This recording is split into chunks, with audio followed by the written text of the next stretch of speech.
But I'm scared. I'm just like, what the... I'm a mess. I got my sprained ankle. That's the whole point of this fight. It creates conversation, barbershop conversations, taxi conversations, airplane conversations, and that's what we want. The more people talking about the fight. There's a unique silence that follows big nights in boxing. Not the absence of sound, but the pregnant pause before shape returns to chaos. Trainers check vitals. Doctors did their rounds, and both camps retreated behind closed doors. When the public statements came, they were personal and unvarnished. Confessions of fatigue, bitter praise, and a kind of measured fury only an athlete can quite wear. Joshua's first message read like a man cataloging what the night had taken and given. The missed angles, the rounds that slipped, the moments that would be analyzed for years. Paul's initial comment, equal parts bravado and bone-deep candor, leaned into the fight's emotional weather, the loneliness, the roar, the fractal judgment that follows every controversial exchange. Both emphasize the same thing: respect for the event, appreciation for the crowd, and the intention to let the fight breathe in memory before being reduced to a single line on a judgment sheet. I think at the end of the day, I'm a kid with a big heart that wants to change the world, disruptor, and I never took no for an answer, and I'm just chasing my dreams, having fun, and living the American dream, really. It's a testament to hard work and every single day dedicating yourself to a craft, pushing through when you don't want to be there, and it all pays off in the long run, and believing in yourself, setting goals that people think are impossible. That's really what my story is all about, and that I hope... There's a unique silence after nights like this in boxing. Not an absence of noise, but the held breath before chaos reshapes itself. Trainers checked vitals. Doctors made their rounds, and both camps withdrew behind closed doors. When statements finally surfaced, they were personal and unfiltered. Admissions of exhaustion, hard-earned respect, and restrained fury only fighters know how to carry. Joshua's first words sounded like an inventory of the night, what the ring demanded and what it returned. Missed angles, drifting rounds, brief moments that will be studied for years. Paul's response blended bravado with bone-deep candor, speaking to the emotional climb of the fight. The isolation, the roar, the splintering judgment that trails every disputed exchange in different voices. They landed on the same point: respect for the event, gratitude for the crowd, and a shared wish to let the night settle into memory before being flattened into a single line on a scorecard for years ahead. Different skills.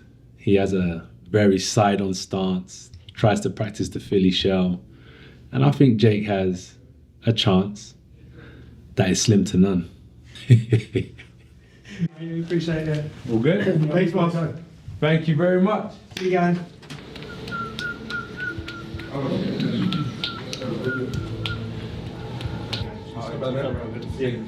Yeah. Heavyweight of the world! Yeah, can you get my back?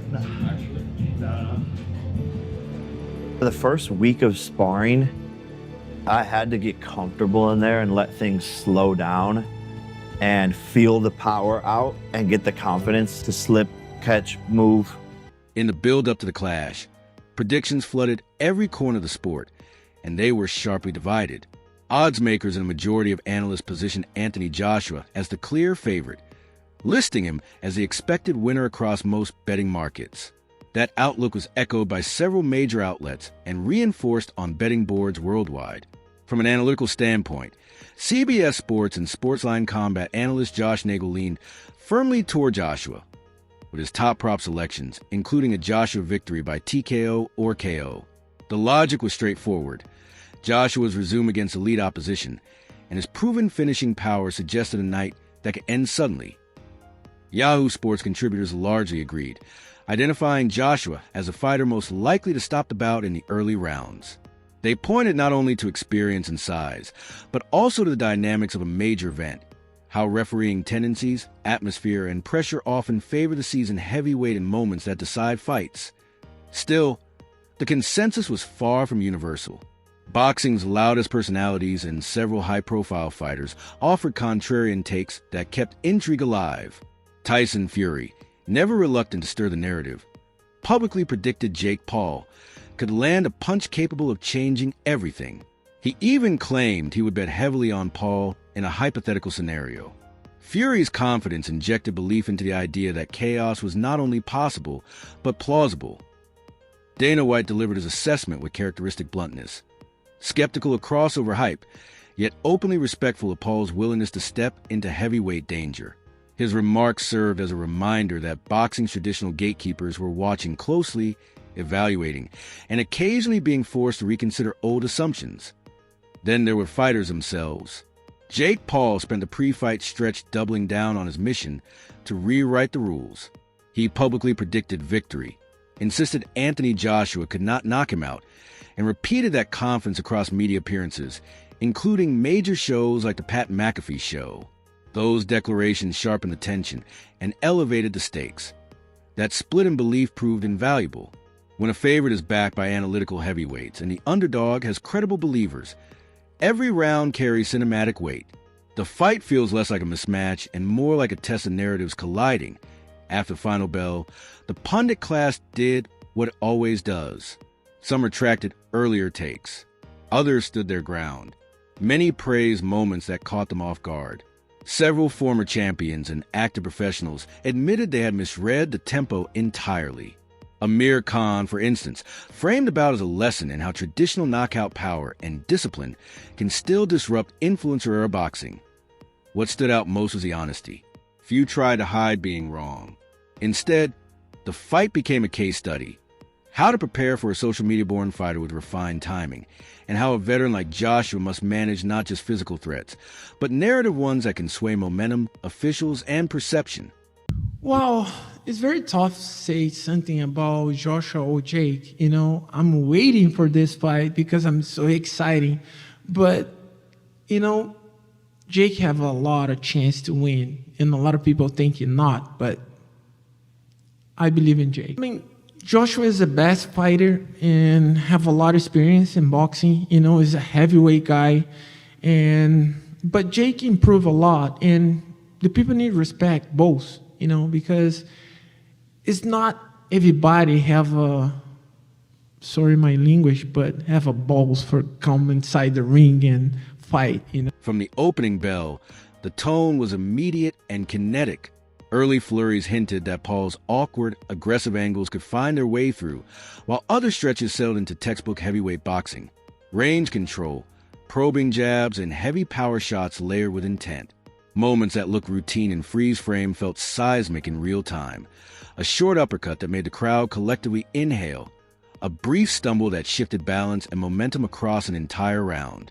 In the aftermath, both fighters addressed those moments with measured respect. Joshua's camp emphasized the effectiveness of the jab and the value of clean power combinations. Paul's team pointed to scrappy infighting and a composure in the ring that defied his non-traditional route into elite attention. Both sides focused less on verdicts and more on what the fight demanded and revealed: new respect, new doubts, and a gallery of lingering what-ifs. If the ring was where the fight occurred, social media was where it lived on. A single exchange, a clean collision, or a near fall became the night's shared language. Clips looped endlessly, drawing millions of views. Pundits, celebrities, and casual fans dissected technique frame by frame, while memes stretched fleeting expressions into endless hot takes. Both fighters leaned into that environment. Raw, unfiltered clips from dressing rooms and medical walks made fans feel invited behind the curtain. The result was a blend of intimacy and commerce, humanizing moments that also fueled the machine. Confessional post-fight content convinced viewers they were seeing something genuine, not a tightly managed narrative. Trainers from both camps spoke like surgeons.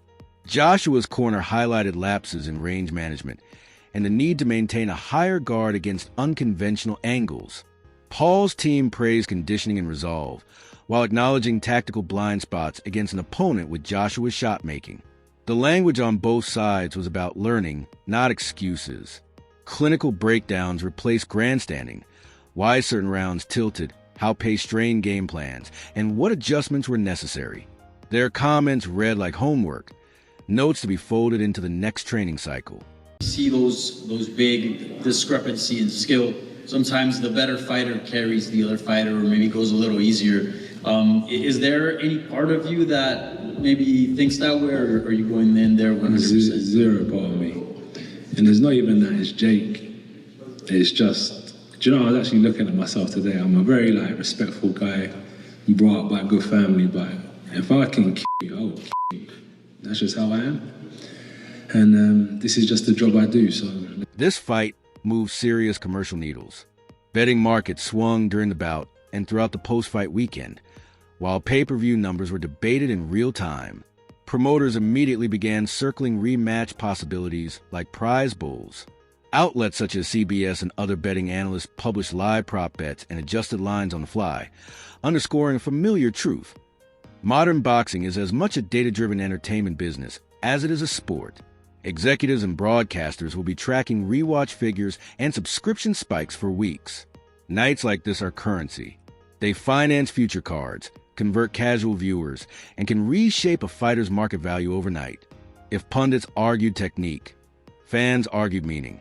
Social feeds filled with confessions and declarations of loyalty. Longtime boxing purists complained about spectacle, while younger viewers embraced the collision of content and craft. Neutral observers admitted they were pulled into the theater of the moment. Across demographics, the sentiment aligned around one idea. This was a night people wanted to have experienced live. Both fighters acknowledged the reality in separate post-fight messages, thanking fans and emphasizing that win or lose, the spectacle only exists because people showed up and paid attention. Almost immediately, talk of a rematch began in the stands and never fully disappeared. For promoters, the logic is obvious. Controversy drives commerce, and a sequel markets itself. Publicly, both camps remain carefully non-committal, a standard negotiating posture that applies pressure while allowing the market to reveal its appetite for another date. In boxing circles, the rule is simple. If a fight leaves more questions than answers, a rematch becomes inevitable. Both men left that door open, signaling the story is far from finished. At the same time, both camps made a point to foreground health in their statements. Precautionary checks and monitoring were emphasized, a necessary reminder that beyond narratives and numbers, long-term welfare comes first. Those notes tempered some of the more fevered online chatter and redirected focus toward recovery and next steps. Fights have a way of recalibrating narratives. For Anthony Joshua, this night becomes another chapter in a career defined by world titles, hard setbacks, and public reinvention. For Jake Paul, it stands as a high-stakes proof or disproof, moment for a path built on attention, and increasingly legitimate results. Both fighters used the word legacy, but framed it differently. One spoke of a long arc. The other framed it as immediate work. On one point, they seemed aligned. Legacy is built on response. How they react in the weeks and months ahead, back in the gym, in the media, and eventually in the ring, may matter more than any single result.